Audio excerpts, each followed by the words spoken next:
Olá, seja bem-vindo a mais um episódio do Land Delas, uma iniciativa do Pilar Educacional da Land IT que promove e celebra carreiras femininas em tecnologia, nas áreas de exatas, e com muito carinho, com muita alegria, hoje eu recebo a Ana Paula Leão, uma executiva de tecnologia que vai dividir com a gente a sua história e sua trajetória, né? Aquelas dores e delícias de ser quem somos. Sim. Ana, seja muito bem-vinda. E eu queria pedir para você começar se apresentando da maneira como você ficar mais confortável. Ótimo. Obrigada pelo convite. É sempre um prazer falar sobre mulheres em tecnologia, sobre o nosso papel. Vou começar me apresentando, falando, eu sou goiana, mas não tenho como preferência musical música sertaneja. Por que eu gosto de começar assim? Porque a gente cria muito estigmas, né? Então, quando eu falo que sou goiana, todo mundo, é música sertaneja. Eu falo, não, gente, nem todo goiano gosta de música sertaneja. Quando eu falo que sou de TI, nossa, TI, não é de nerd, não é de quem não gosta de conversar, você não tem cara. Adoro. Então, a gente tem que trabalhar esses estigmas, né? Sim. A TI, ela sempre foi vista com aquela cara assim, masculino, nerd, não gosta de conversar com ninguém, trabalha isolado. E essa não é uma verdade da TI, né?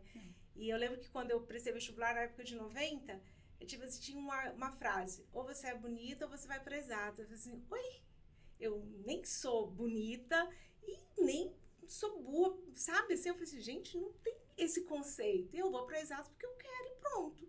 E lá vou eu para exatas. Então, assim, essas coisas que a gente hoje em dia, apesar de anos, a gente ainda ouve de maneira diferente, mas que são estigmas que a gente tem que quebrar todos os dias, né? Então, a minha carreira na TI, eu fui para exatas numa maneira muito sem, 17 anos, sem saber Alguém exatamente. Te inspirou? Não, caí de paraquedas. Que legal. Quando eu caí de paraquedas, eu falei assim, gente, as primeiras aulas eu aprendi Assembly. Eu falei assim, meu Deus, o que é isso? Que mundo é esse? E aí eu falei assim, gente, eu não vou conseguir me moldar nesse mundo. Mas o que me levou a continuar é a persistência, que eu acho que quando você começa uma coisa, você tem que ter certeza se você vai ou não vai, não desistir no primeiro empecilho, na primeira tropeçada. E o que eu acho mais importante para a TI é lógica. Eu não era uma excelente aluna de matemática, mas eu tinha muita lógica. Isso fez com que eu conseguisse superar as minhas dificuldades e conseguir chegar aonde eu estou hoje. Então, é um trabalho assim, eu não era apaixonada, porque na época nem tinha tanta coisa, mas fui me apaixonando e eu sou simplesmente apaixonada pela TI, pelo que a TI faz na vida das pessoas e o que a gente ainda pode fazer com a TI para o mundo como um todo. Uau, que apresentação linda, obrigada por isso. Eu acho que essa liberdade, essa licença poética para que a gente diga o quanto a gente é apaixonada pelo que a gente faz, também é uma competência muito feminina, né? A gente poder trazer o sentimento para aquilo que a gente está fazendo, isso é muito legal.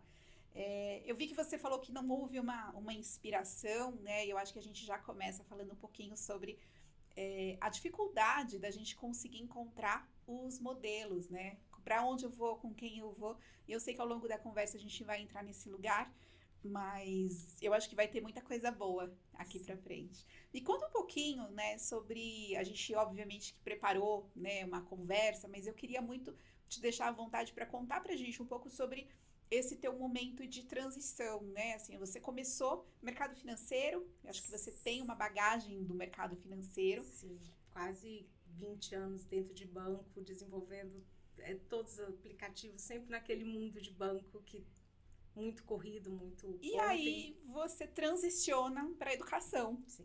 Conta pra gente essa jornada. Eu vim para São Paulo em 2019 para trabalhar num banco, já com toda a minha história, minha bagagem, fui convidada para vir para cá. Dentro desse contexto do banco, o grupo tem um instituto e tinha uma dor para ser resolvida. Uma dor simples. O presidente queria dar uma aula, ele dava aula e ele queria o retorno dessa aula. Então, ele queria a classificação dessa aula. Ele queria entender se os alunos tinham entendido essa aula ou não. E aí, indicador qualitativo. Um indicador qualitativo. Aí ele falou assim, não, gente, como que as pessoas dão uma aula e não sabem se o aluno gostou ou não da aula? As pessoas têm que ter o feedback. O feedback depois, até na próxima aula, a gente entender isso e ver o que tem que melhorar. E quando eu cheguei no Instituto, o Instituto é que tem educação, assim, muito voltada na prática, que tem as melhores práticas de educação a nível internacional, só que não tinha praticamente nada de tecnologia. Tudo era de planilhas e ideias. Aí eu falei assim, gente, mas para eu chegar nisso que você quer, eu tenho que ter uma estrutura, porque eu não tenho nem onde pôr isso, essa classificação. Então foi quando a gente começou a montar o ecossistema do Instituto como um todo.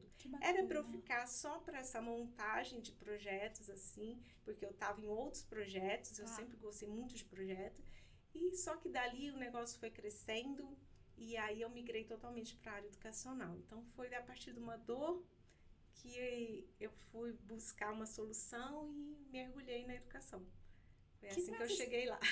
E que desafiador, né? Que incrível. Você começou a falar, né? Eu comecei a fazer algumas... né? E a gente vai fazendo as conexões, mas lembrando assim, meu pai foi professor durante muito tempo do sistema Senai de ensino. E eu tô lembrando que há não muito tempo atrás ele chegava em casa com papel para marcar pontinho na folha de presença, para dar nota na mão. Então, o que você está dizendo é muito... para muito pensamento ainda, para muita apropriação evolutiva da transformação no setor educacional, né? Sim.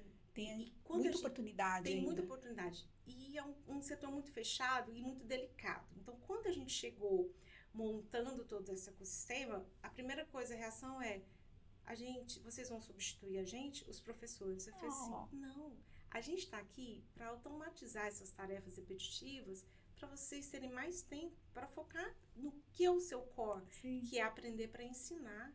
A tecnologia é para isso. A tecnologia, ela tem que estar junto com a educação para fazer toda a parte processual, repetitiva, e o professor fazer aquilo que ele tem a dedicação dele, que é aprender para ensinar. Então, é uma mudança muito grande, mas é muito sensível, né? Então, as pessoas se sentem muito ameaçadas quando você vem com implantação de sistemas e tudo. Então, assim, é um trabalho bem de formiguinha, delicado, é quase tete a tete, assim, para a pessoa ter a confiança de que o que ela está te dando de informação não vai servir para tirá-la, mas vai servir para beneficiar o tempo dela. Então, eu acho que a gente tem alguns traumas ainda, né, baseados nas automações industriais que invariavelmente levaram os empregos para outro patamar, né? Então a gente traz aquela carga de tudo que vem de tecnológico e inovador para substituir empregos. E eu acho que nesse momento, e aí eu acho que eu passei 10 minutos sem falar sobre inteligência artificial, mas eu já vou começar, a gente falar sobre o potencial, sobre a alavanca das competências humanas que a tecnologia existe para aumentar. Então, a gente consegue criar de uma forma tão bacana essa parceria, né, do humano com o tecnológico para que as competências humanas elas possam se revelar, né? Elas podem alcançar ali uma alta performance que até então era muito sofrida, porque o professor, ao invés, né, de passar 100% do tempo dedicado à presença do ensino e à transição do ensino, ele tem, sim, uma tarefa burocrática muito grande, muito operacional, né? Então, ser professor começa no sonho de passar o conhecimento e termina preenchendo papel. Preenchendo papel, né? E a IA, ela só está ajudando a gente a organizar toda essa área da educação e fortalecer cada vez mais o papel do professor dentro da sala de aula. Muito legal isso.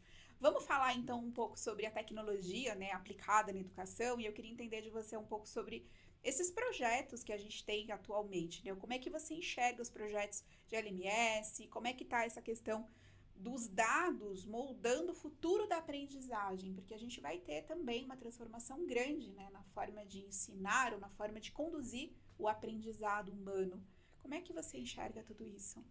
A gente tá fazendo uma transição daquele arquivos de conteúdo que a gente tem hoje de LMS para um ensino personalizado.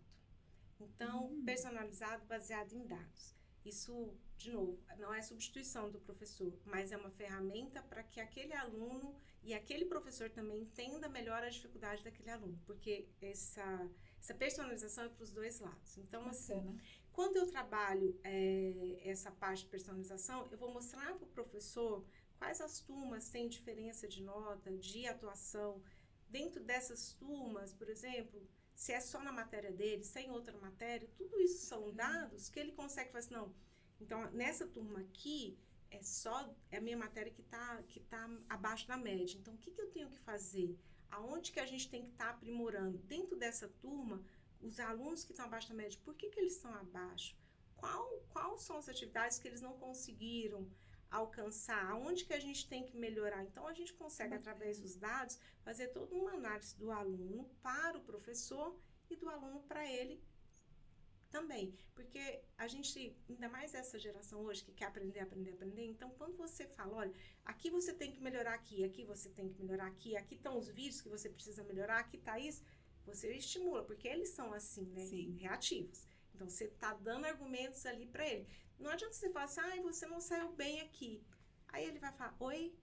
E aí já muda, porque não tem um propósito. Olha, você não saiu bem aqui, para isso você tem que fazer isso, isso e isso. Então, você já direciona o caminho, ele segue.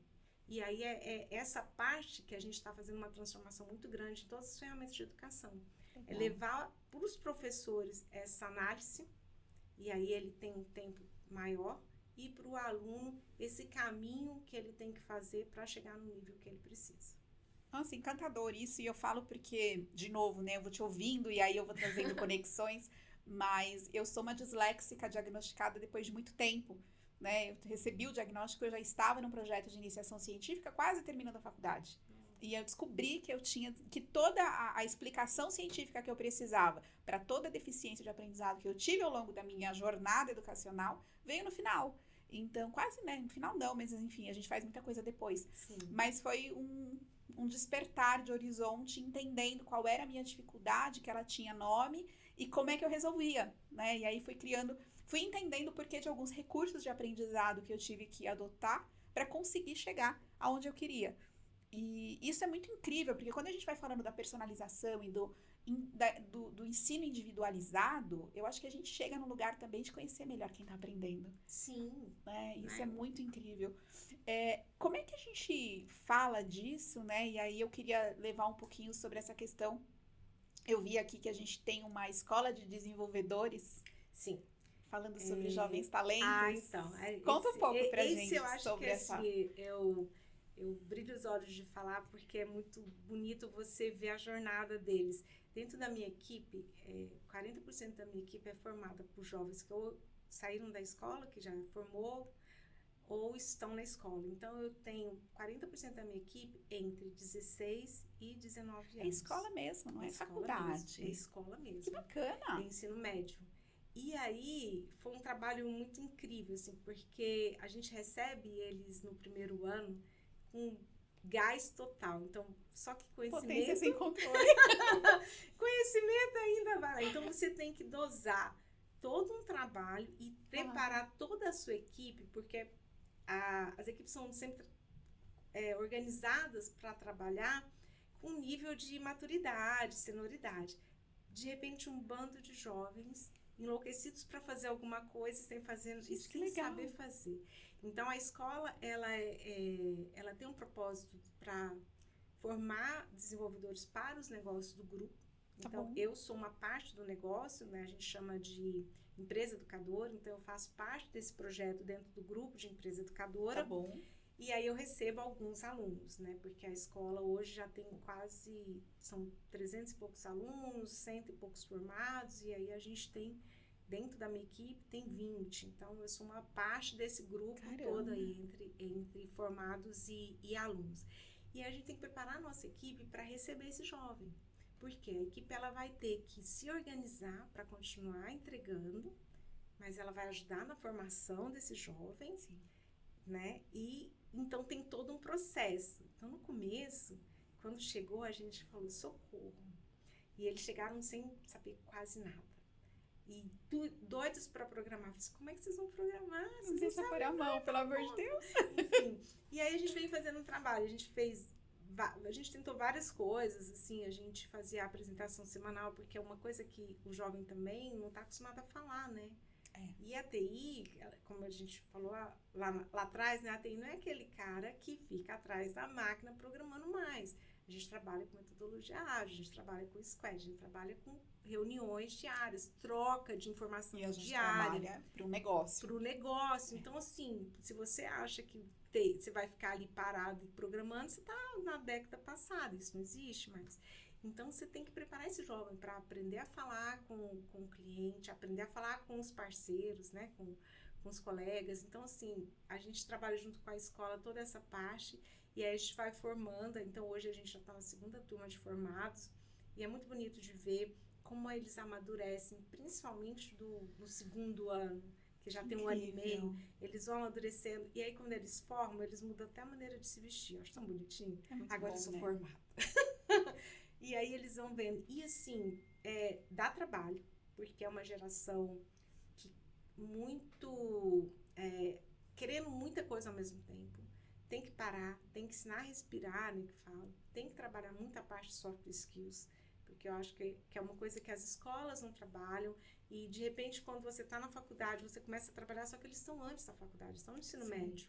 Então, o soft skill fica todo na responsabilidade, tanto da empresa que recebe esse jovem, quanto da escola. Então, a gente estava até essa semana falando, o que a gente precisa? Gente, vamos fazer rodada de projetos como se fossem ritos ágeis, para eles poderem entender o posicionamento deles dentro da dinâmica. E aí as outras pessoas sabem, porque o jovem ele aprende no prático. Sim. Eu entendo assim, eu também aprendi muito no prático, eu já comecei a trabalhar muito cedo, e eu acho que isso faz uma diferença muito grande. Bastante. Então, no prático, então vamos simular uma dele. Como é que é o posicionamento dele na dele? Aí todo mundo olhar e falar, então você começa a trabalhar soft skills de maneira prática. Porque se você começar com conceito, em 3 segundos eles... falando, vai não sei o quê, enfim, a gente precisa trabalhar muito no prático, e aí a gente vai nessa evolução. Então a escola é uma coisa linda, os trabalhos deles de final de ano que eles apresentam são fantásticos, assim, os TCC de terceiro ano deles é uma coisa assim, coisa de faculdade. Quem vai nas exposições que faz dentro da escola fica encantado, assim, o nível dos projetos que são entregues. E no primeiro ano eles fazem um trabalho, quando eles entram, eles não sabem programar. Então, eles vendem a ideia para o segundo ano, é como se fosse pitch, né? E o segundo ano são os anjos. Quem vai apoiar eles na parte de programação? E eles juntam o primeiro e o segundo, e aí eles fazem um trabalho. E aí é tema livre, muito baseado. Esse ano foi a ESG, o ano passado. E o TCC não, o TCC já é uma dor de alguma empresa que eles vão trabalhando. E aí é legal, porque eles têm que conversar. Não é o que eu quero, é o que o meu cliente quer, que é uma diferença muito grande, né? Não, mas não vai dar tempo, você tem uma entrega para daqui a um mês, o que vai caber nessa entrega? Sim. Então, você vai ter que fatiar, você tem um plano enorme, mas não vai dar tempo. Então, você começa a aprender a fazer um cronograma, você começa a aprender não é o que eu quero, é o que o meu cliente está pedindo, que é uma diferença muito grande, principalmente para esse jovem, tudo é eu quero, não, se o cliente está pedindo isso, não, então por que você vai fazer? Tem que ter a aprovação dele. Então, é um trabalho muito gostoso de fazer, dá trabalho, mas é uma realização quando eu vejo cada um com seus projetos, alguns já voando por aí, assim. Então, é uma coisa que eu falei que fazer parte desse programa foi um presente. Eu tô encantada com essa fala, porque realmente o teu olho brilha, né? A tua energia muda, é muito mais legal e eu vou te falar, depois a gente entra em detalhes, mas eu sou conselheira de uma ONG que faz um trabalho chamado Jovem com Futuro, e um dos propósitos é justamente esse, né? Da mesma faixa etária que você me contou, então o coração já fica quentinho, porque o trabalho também é o de fomentar a capacitação desses jovens para o ingresso no mercado de trabalho. Sim. Né? E a gente ainda tem uma outra variável de peso, que é a baixa renda, são jovens com situações de vulnerabilidade social, né? Então a gente ainda vem com outra bagagem, que é essa carência para suprir dentro das organizações. E culturalmente a gente tem alguns hiatos, né? Então a gente tem agora há pouco eu estava comentando sobre isso com uma outra entrevistada, mas até o hábito de almoçar no ambiente corporativo, ele causa alguns bloqueios para quem está chegando. Não é normal e não é comum, né, você ter os restaurantes que nem a gente tem aqui no prédio, mas assim, a dinâmica do almoço, né? Para nós, isso tudo é tão fluido, porque a gente está treinado e acostumado, mas para quem chega, Não, é tudo novidade. Tudo novidade. E você precisa ter cuidado E você no acolhimento. ensinar sem criticar. É isso. Ensinar a comer nesse lugar. Nesse lugar. A postura, a roupa que tá vestindo. Lá tem uniforme, mas às vezes, né, não é assim que usa. Sua roupa não tá de acordo. Quer usar Esses algumas códigos ferramentas. sociais, né? Assim, a gente tem que ensinar eles a se comportar no mundo corporativo. E nessa escola, a gente tem um trabalho muito grande porque a gente realmente não consegue chegar no nível que a gente quer de mulheres. E é uma coisa assim, a gente tem inscrições, nas inscrições a gente chega até 50% das mulheres, só que a gente faz várias etapas do processo de admissão. Tá bom. E aí, quando faz a etapa da prova, que é uma prova conceituosa, português, matemática, mas matemática muito na lógica, a gente perde muitas meninas. Tá. Por quê? Porque aí eu falo assim que é um problema lá de trás, né? A mulher, a criança, ela não é estimulada a pensar logicamente. Então, o presente que ela ganha desde a criança faz toda a diferença dela.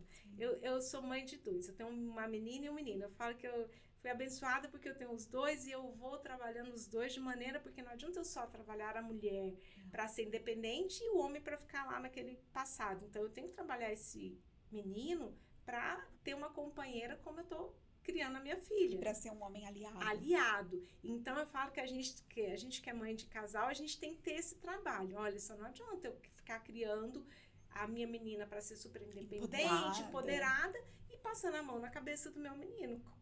Qual a parceira que ele vai ter? Sendo que todo mundo está criando as mulheres assim. Então, a gente tem que ter o meio termo dos dois para que eles consigam se encontrar lá na frente. É isso. Né? Encontrar os seus parceiros. E aí a gente vai mudando muito. Então, assim, a menina, porque eu coloquei o exemplo da minha filha, porque desde pequena eu sempre trabalhei com ela coisas de raciocínio. Então, eu sei que tem umas coisas meio radicais, mas, gente, casinha a gente aprende por osmose. Sobrevivência. Não precisa dar coisa de casinha pra ela.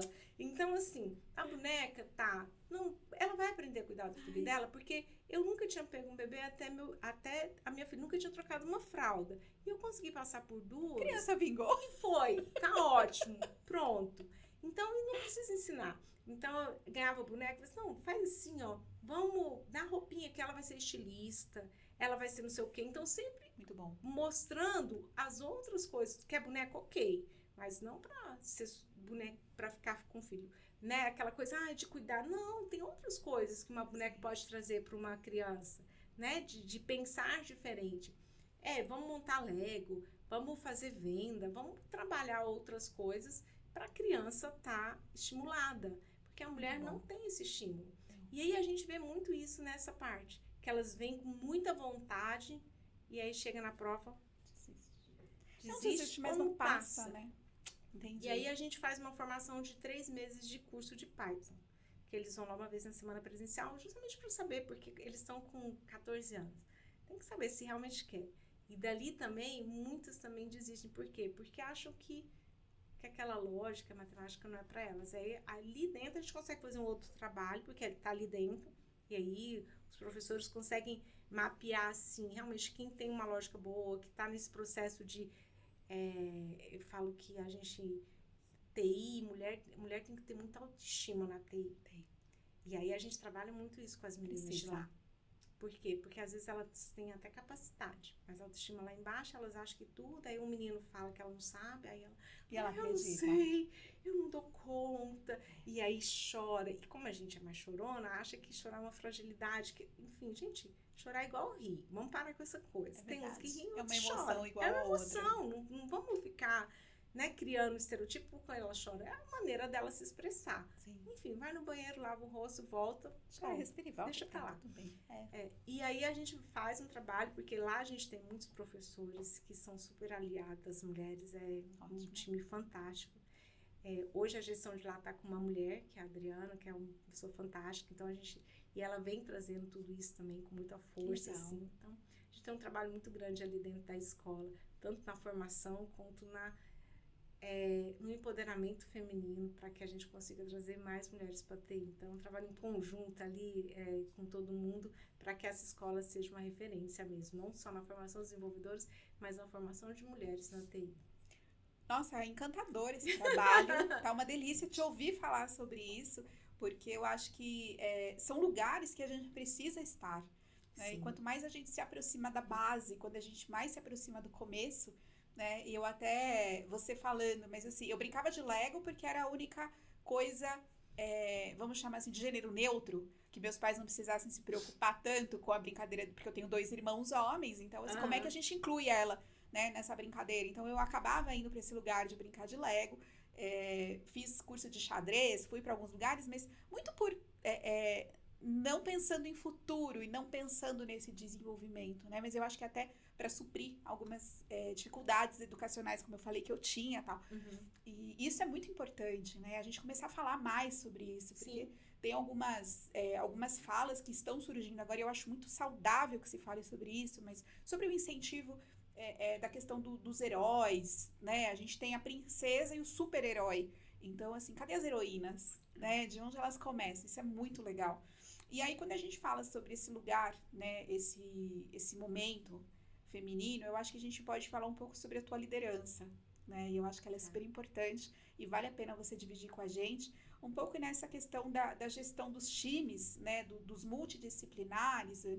E aí, eu vou até fazer, né? Falei um pouquinho sobre isso quando a gente estava conversando, mas eu tenho alguns cuidados, né? Com essa questão do estigma, com essa questão da rotulação, assim, a gente está muito sem cuidado, né, para criar rótulos geracionais, para criar rótulos de gênero, para criar rótulo para tudo. A gente está muito hábil em rotular as coisas antes de pensar um pouquinho. Né? Eu tenho visto uma juventude que está entrando no mercado de trabalho e já vem com um preconceito sobre o trabalho presencial que ela sequer experimentou. Sim. Diferente de uma geração que passou anos presa no trânsito, indo e vindo, sofrendo e tal, e que tem o seu apreço pelo home office com motivos legítimos, mas a gente também tem uma geração que adotou essa fala de ser contra o trabalho presencial sem sequer ter experimentado isso, né? E não teve a oportunidade, muitas vezes, de um ensino presencial, porque vem de um momento de pandemia, de aprendizado remoto e tal, e se distancia, né, do contato humano, da troca, do aprendizado, da troca de ideias. A gente falou sobre a mentoria, né, sobre a gente ter inspiração no ambiente de trabalho, sobre a gente... Conta um pouco para mim sobre esses desafios e como é que você tem encarado, né, essa experiência de lidar com as equipes multidisciplinares, esse momento geracional tão intenso. Como é que tá tudo isso? Olha, eu me vi como gestora através de uma outra mulher. Então, eu comecei na área, uma analista, aquele tanto de gente, e de repente eu fui trabalhar sobre uma gestão de uma mulher. Quando eu fiz isso, eu falei, gente, se ela tá ali, eu posso também, né? E aí você vai abrindo seus caminhos, né? Sim. E ela é uma pessoa super importante na minha carreira, que realmente me deu o caminho, assim, olha, segue e vai. Tem espaço para todo mundo. E nessa jornada de liderança, eu acho que uma das coisas que eu mais aprendi é olhar as pessoas como pessoa. Independente de gênero, de tudo. Porque quando você chega numa reunião, normalmente a sala é 90% masculina. Se você começa a pensar assim, nossa, às vezes eu vou botar só você. Porque a liderança feminina, ela é muito solitária. Sim. Em vários lugares, solitária. E, enfim, se você começa a entrar na sala e ficar olhando, nossa, só tem homem, que não sei o quê. Você já entra em pânico. Então, você tem que entrar numa sala e olhar assim, aquele ali é o analista, aquele ali é o coordenador, aquele ali é o dono daquela empresa. Você tem que pontuar a função dele. E aí, você tem que se organizar com as funções que eles estão, independente do gênero dele. Porque aí você começa a pensar diferente sobre o seu posicionamento naquela reunião. Você não está ali como uma mulher, você está ali como executiva daquela empresa representando isso. Então, você começa a mudar todo o seu foco e aí você também muda o foco das pessoas por você. Então, essa foi uma das lições que eu aprendi nessa jornada de liderança para chegar aonde eu estou hoje, e acho que isso me faz forte dentro da onde eu estou, dentro das reuniões, aonde eu sou e onde eu falo sobre liderança feminina, porque é isso. É você entender qual o seu papel dentro daquela reunião, daquele encontro, qual o seu papel.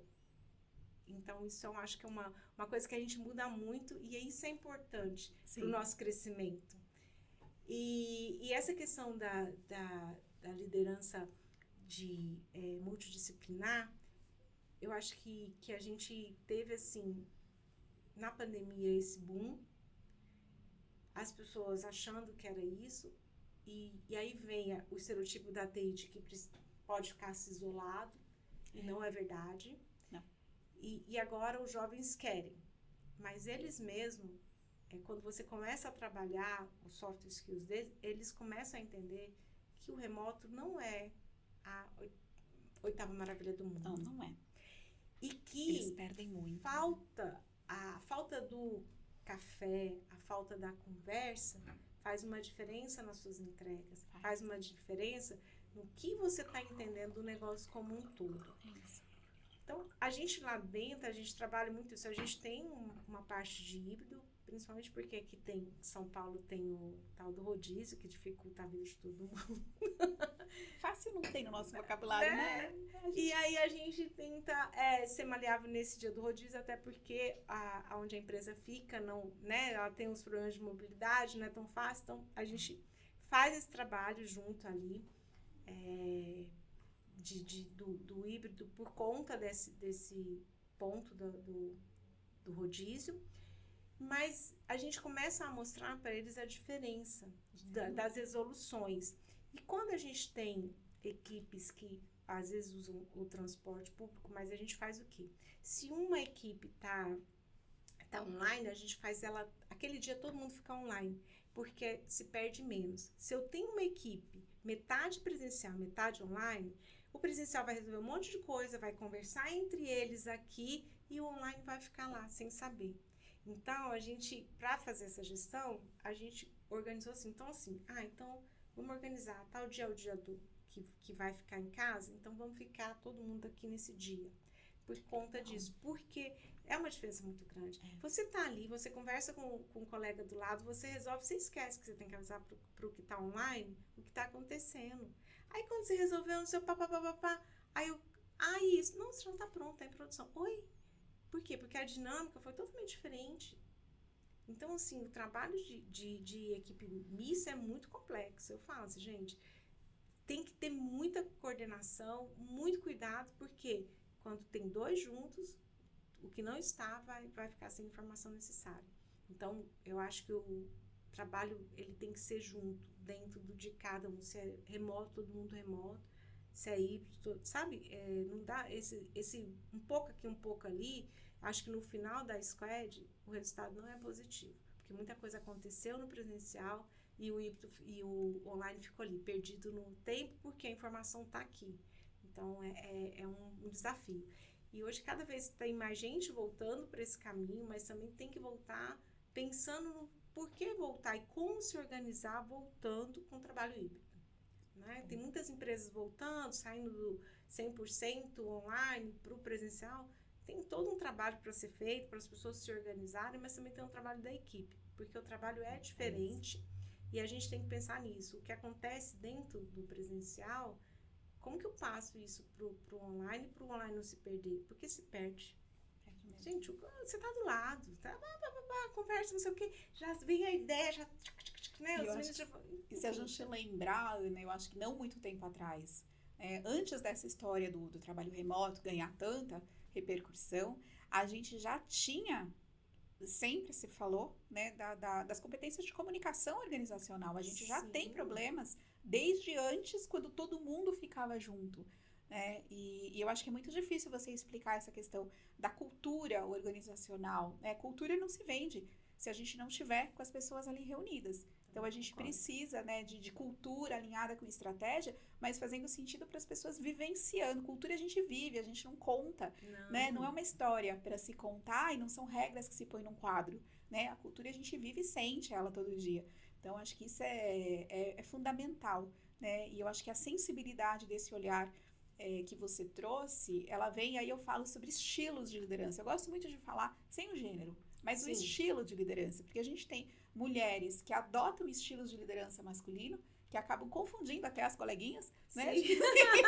Eu não esperava isso porque ela é uma mulher, mas existe, Tem, sim. assim como a gente encontra homens que adotaram um estilo de liderança feminino. Sim. E tá tudo bem também.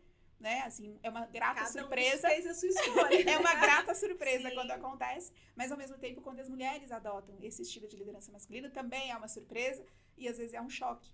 Né? Até porque você esperava um se trabalho, frustra. uma parceria, e aí de repente você fala assim, olha, não é assim. E não é só o gênero, né? Então, acho que quando a gente fala sobre esses estereótipos, também é importante a gente falar um pouco sobre isso. Né? Porque as meninas vão falar, mas eu tive uma gestora, eu vi uma executiva que não era nada disso. Sim, é normal, é humano e é pertinente ao papel do humano também fazer escolhas e renúncias ao longo da jornada.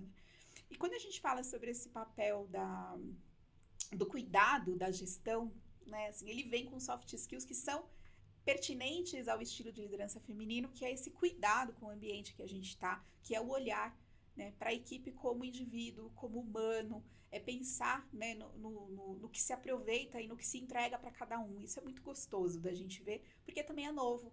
Né? Até pouco tempo atrás, isso tudo não existia e vamos que vamos, né? Vamos empurrando o time e vamos tentar o resultado a qualquer custo, a forçar a equipe de qualquer jeito. Né? Então, tudo isso é muito novo. E eu queria ouvir de você, Ana, falar um pouquinho sobre o teu papel como mentora. Né? A gente sabe que criar equipes diversas é difícil, criar equipes que consigam acolher a diversidade é difícil. Né? E acho que ela vem de todos os aspectos, mas ainda nessa questão de gênero, porque a gente fala muito desse universo feminino. Me conta um pouco como é a tua jornada de mentoria.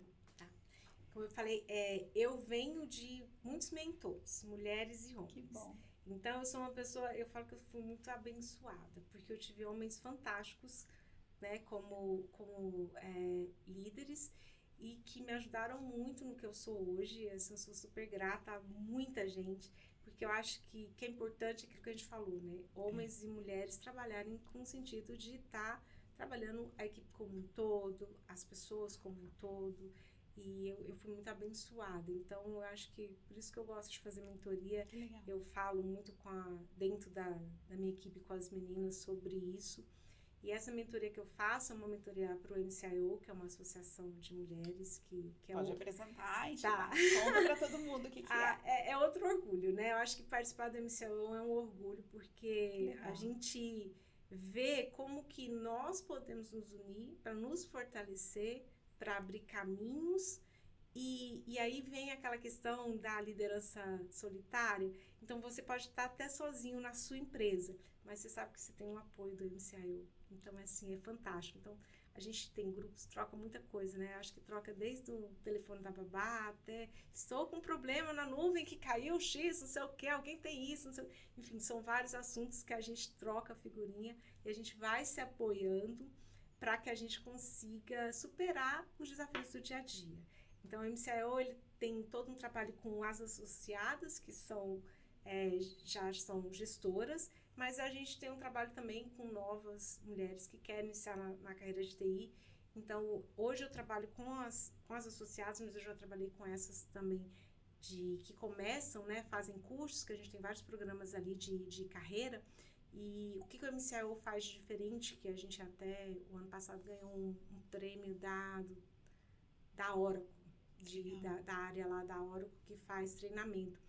Porque além da gente estar colocando essas meninas dentro dos cursos, a gente faz acompanhamento, as meninas fazem acompanhamento, motiva, faz acompanhamento para tentar empregabilidade, porque não adianta fazer cursos e não ter um emprego, deixar por conta própria, a pessoa desiste. Então, elas fazem um acompanhamento, uma gestão. Desde a hora que essa menina entra, menina, mas assim, a gente já teve gente de 60 anos fazendo curso de Oracle. Que legal. Um full stack. E se dando incrível, super né? bem. E aí faz o acompanhamento dela até o final e vai fazendo. Então, tem grupos de empregabilidade, porque a gente sabe que é isso. A gente sabe que elas precisam da motivação. para poder continuar, para poder suprir as barreiras, que normalmente elas trabalham o dia inteiro, ou são donas de casa, ou estão em transição de carreira, então são vários pontos, e ali vai estudando cada uma, motivando, e às vezes elas ficam sem computador, as meninas ficam enlouquecidas. Gente, alguém tem um notebook para emprestar? Legal. E aí faz um mutirão, enfim. É um movimento muito bonito que faz, porque a gente precisa de mais mulheres na tecnologia, cada vez mais. A gente ainda é um número muito baixo, Sim. enquanto está ativo. E agora, as últimas mentorias que eu fiz foi para mulheres que já são gestoras e que querem fazer uma transição de carreira ou uma transição de empresa. Que legal. E aí a gente faz um trabalho de conversar, né? Que eu falo que quando você começa a conversar com essas mulheres, elas têm toda a bagagem, elas estão 100%. As competências estão ali, competências né? técnicas estão 100%. Sabe o que falta? Se olhar no espelho e falar, eu posso. É isso. Eu sou poderosa. E aí a gente vem trabalhando nas mentorias, esse resgatar. Nossa, mas por que você falou assim? Por que você não tá assim? Então, assim, eu gosto de falar assim, escreve o seu LinkedIn para mim. Conta a sua história. Aí elas ficam, sim, não sabem contar a história. Aí elas me passam. Ou são franciscanas. Eu falei, não é assim. Vamos Vamos escrever assim. Aí eu vou reescrevo a história. Eu uso IA, lógico. Que a IA me ajuda bastante a responder. Eu reescrevo as histórias. Aí eu leio essa história. Nossa, Ana Paula, eu sou isso tudo? Eu falei assim, eu só fiz palavra bonita porque você me contou. Aí você começa a trabalhar a autoestima, porque a mulher, ela é muito, principalmente depois que vira mãe, né, que é um outro passo nosso, assim, a gente acaba ficando de lado. Os sonhos não são os nossos, os sonhos são o do marido, dos filhos, da empresa, e os nossos sonhos. Tudo ficando na gaveta. Tem que tirar da gaveta, tem que colocar pra frente. Então a gente vai trabalhando, vai conversando, e aí eu gosto mesmo de contar a história, porque quando você começa a escrever, você começa a entender quem você é, você se vê de maneira diferente na hora que você conta a sua própria história. Então, a gente vai escrevendo juntas ali, vai colocando, e eu falo, né, assim, eu gosto, como estava conversando com você, da Mulher Maravilha, né? É se olhar no espelho, fazer a posição e falar, eu sou poderosa. E olhar para você e acreditar nisso, fazer mudanças, né? E aí eu falo, às vezes eu não gosto de me arrumar. Eu falei assim, oi? Você não gosta ou você se deixou não arrumar? Então, assim, tudo bem, vamos fazer assim, agora vamos colocar, e eu sou muito de planejamento, porque na vida corrida você tem que estar tudo planejado. Vamos fazer assim, vamos fazer umas MVPs. Vamos fazer uma MVP. Nessa primeira MVP, você vai colocar que você vai trabalhar para marcar as suas unhas toda semana e você vai fazer esse compromisso. Legal. Na segunda MVP, eu não vou sair de casa sem colocar brinco e batom.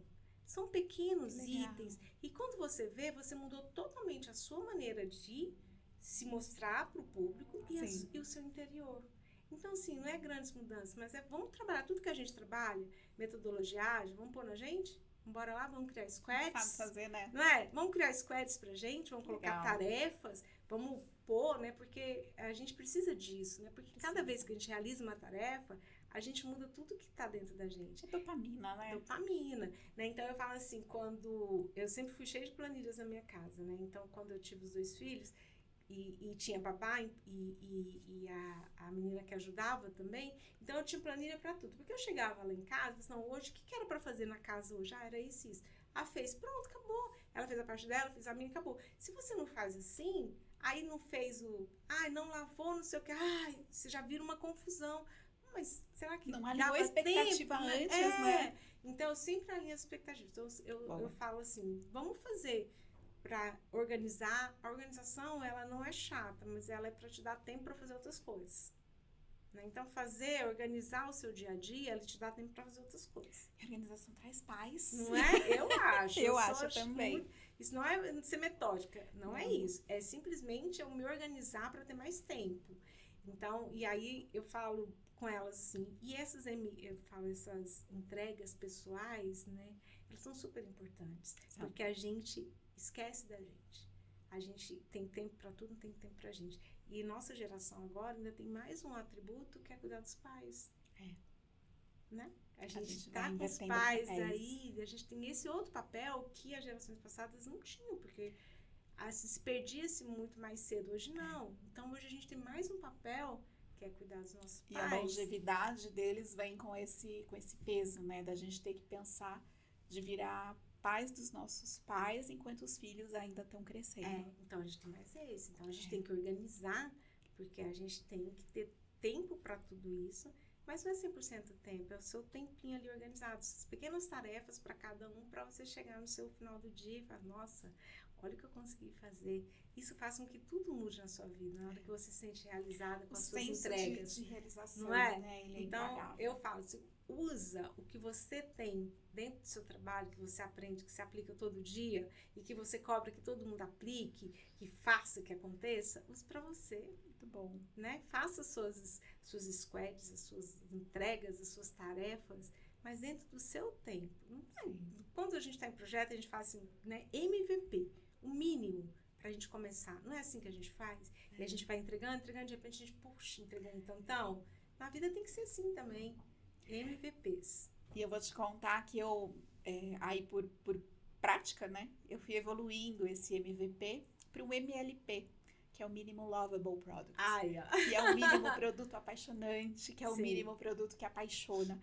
Né? Então, ele não é só viável, ele também causa essa paixão. Sim. Né? E esse cuidado da gente com a gente mesma também faz com que a gente pare de aceitar pouco, que a gente coloque o nosso valor, que a gente consiga se colocar num lugar. Né? E muitas vezes há um questionamento, né, do porquê essa militância toda, né? E eu tenho pessoas que vai começar a militância. Sim, ela vai existir enquanto o gênero for uma questão. Quando ele deixar de ser, a gente para de militar. Sim. Sejamos justos. A gente promete, né, que quando a igualdade de gênero estiver aí, quando a gente não precisar mais falar sobre isso, a gente para. A gente tem tanto assunto.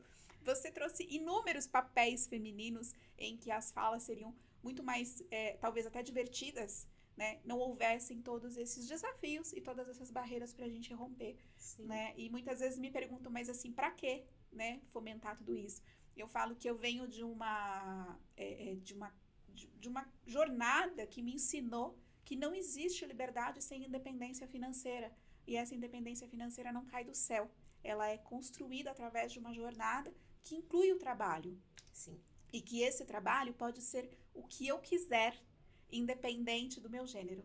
Então, eu acho que as coisas precisam fazer sentido na cabeça das meninas desde muito cedo, né? Porque essa cultura do amor romântico e do herói salvador fez com que elas se isolassem por muitas vezes, tivessem autoestima em função da validação do outro e que fossem construindo planos de vida e projetos de vida sem se incluir. E é o que você trouxe, é o filho, é o marido, é a família, é o bem-estar coletivo, anulando o meu próprio. Né? E é muito importante saber que mulheres, né, como você, estão disponíveis para essas falas e para essas conversas, mostrando para elas um caminho de possibilidades. Ana, eu tô encantada com a nossa conversa, mas a gente precisa fazer capítulos de podcast, não dá para ser, né, uma edição inteira. Eu ficaria horas aqui conversando com você, tô adorando. Mas eu acho que pra gente fechar esse nosso papo, eu queria ouvir de você um pouco sobre, falando de novo sobre tecnologia, mas falando sobre transformação digital, eu queria unir tudo isso que a gente conversou, né, e te ouvir um pouco sobre o que você pensa pro futuro. Qual que você acha que é o próximo grande passo? E aí eu acho que a gente vai de tecnologia e humano conectado, mas assim, o que você vê como o próximo passo, sem nenhuma responsabilidade técnica sobre o que você vai dizer pra gente? Eu quero muito conforto, a gente até explicou um pouco sobre isso, mas homem fala sobre futebol, política, religião, sobre qualquer assunto com uma propriedade, né? Eles discutem tudo e eu vou te dar um exemplo, mas assim, poucas vezes eu me reuni com as minhas amigas para falar sobre trabalho, né? Isso não é uma fala feminina, e eu fui descobrindo isso depois do podcast. Né? Eu tenho amigas que eu conheço há mais de 20 anos e que aqui, sentadas, aí onde você tá, me contaram coisas que eu ficava assim, nossa, é ela? Que carreira linda, que história bacana, que motivações e que propósitos que a gente foi descobrindo aqui, porque não é o nosso lugar de fala comum. Então, queria te convidar para a gente ter esse momento em que você me conta um pouco sobre tua visão de futuro, falando de tecnologia e de pessoas, o que você imagina que vai ser a nova grande onda? Nossa! Eu acho que a gente está num momento muito de sensível, assim, né? Porque é aquilo que a gente estava... A IA, ela vem como uma onda muito forte. Agora a gente tem que usar a IA, porque eu acho que a IA, ela precisa do ser humano para tudo que vai fazer. Então, eu não acredito... Lógico que a gente vai ter substituições, mas eu acho que substituições de coisas muito rotineiras, porque a gente precisa que o ser humano se volte para o ser humano, a pensar sobre o ser humano. Então, acho que a gente começou a ter um monte de profissões que fazem repetidas coisas e a gente deixou de lado profissões que são serviços para outro ser humano. Então, acho que a gente vai ter uma revolução de que agora o ser humano ele vai ter que se voltar para o próprio ser humano, ele vai ter que achar profissões para se entrosar com os seres humanos e não o isolamento, e a IA vai fazer esses processos repetitivos, essas coisas que não precisam do sentimento do humano envolvido. Então, eu acho que se a gente trabalhar bem tudo que a gente está vivendo da IA, a gente vai ter muita mudança, mas essa mudança, ela pode ser para o bem. Ela pode vir para unir o ser humano cada vez mais, e não para destruir o ser humano, como estão pontando por aí. A destruição, ela é pontada porque ela vai gerar muitos desafios, vai tirar muita gente da zona de conforto. Acho que a gente tem que se movimentar. Quem ficar parado vai se perder. É uma hora de movimento, né? A gente, até no astral, todo mundo falando, 2026 é um ano novo, começa do zero, não sei o quê. E é muito sobre isso. Então, assim, veio a IA com um monte de coisa, a gente pode fazer um monte de coisa agora e tal. Tá, agora o que é essencial para o ser humano? Porque a gente não deixou de ser ser humano com toda a tecnologia que tem aí. O que é essencial para mim? Então, eu acho que a gente ainda vai ter muita coisa da IA, eu acho que a gente precisa evoluir, porque cada vez mais a gente está tendo doenças e outras coisas que a IA vai ajudar de forma assim, exponencial, não só a IA, mas toda a tecnologia, para a gente ter realmente não só longevidade, mas qualidade de vida, porque não adianta a gente ficar aí vivendo 100 anos e não ter qualidade de vida. Então, acho que a gente precisa trabalhar muito isso, e eu acho que é isso que a gente tem de agora para frente, é pensar como essa tecnologia, como toda essa revolução, pode me dar conforto para viver bem 100 anos. Então, é fazer um trabalho diferente, não entender como um inimigo, mas um tempo de mudança. Eu tenho que mudar a minha maneira de ser, eu tenho que mudar a minha maneira de pensar sobre tecnologia, mas não que isso vá me destruir em termos de ser humano. Então, acho que a gente está indo para um lado cada vez mais humanizado, apesar de toda a tecnologia vindo aí e assumindo vários papéis. Então, acho que esse é o momento da gente pensar sobre isso. O que eu posso fazer para o meu próximo, de maneira que a gente cresça junto como ser humano. É isso. Encantador, obrigada. Eu vou então agradecer a tua participação, por você ter aceito esse convite, por a gente poder ter essa troca tão rica, né? Assim, eu tô realmente muito feliz com o conteúdo. Eu acho que a gente tem ainda muita conversa, mas Sim. eu acho que para deixar, né, essa mensagem ficou muito, muito bom. Então foi um prazer ter essa conversa com você. Vou agradecer também a Lend IT, que além de um parceiro tecnológico para ajudar a jornada de transformação das empresas, fomenta esse espaço de troca e de conversa para que a gente possa estar aqui, né, escutando e falando, né? A gente começou esse podcast pensando nas trocas das mulheres de tecnologia, depois a gente ampliou o leque para as carreiras de exatas, e a gente conversou com engenheiras, a gente conversou com outros perfis, né? E até para mim, áreas bem diferentes, e eu acho que todas elas trouxeram muita riqueza, né? E esse brilho no olho e essa vontade de cada vez fazer mais episódios, entrevistar mais mulheres e dar mais espaço de fala. Então, quero agradecer por esse espaço que a gente tem, agradecer também para quem está assistindo esse episódio com a gente e convidar, né, as mulheres a cada vez mais estarem presentes nas jornadas de tecnologias, das carreiras de exatas, mas também em outras carreiras de buscarem, né, o caminho até o C-Level, passando desse C-Level e alcançando realmente o seu lugar no mundo. Sim. Né? Eu acho que a gente não tem a melhor ou a pior carreira, a gente tem as escolhas, mas que elas se lembrem de seguir. Obrigada mais uma vez, e a gente fica por aqui com esse episódio do Lend Delas.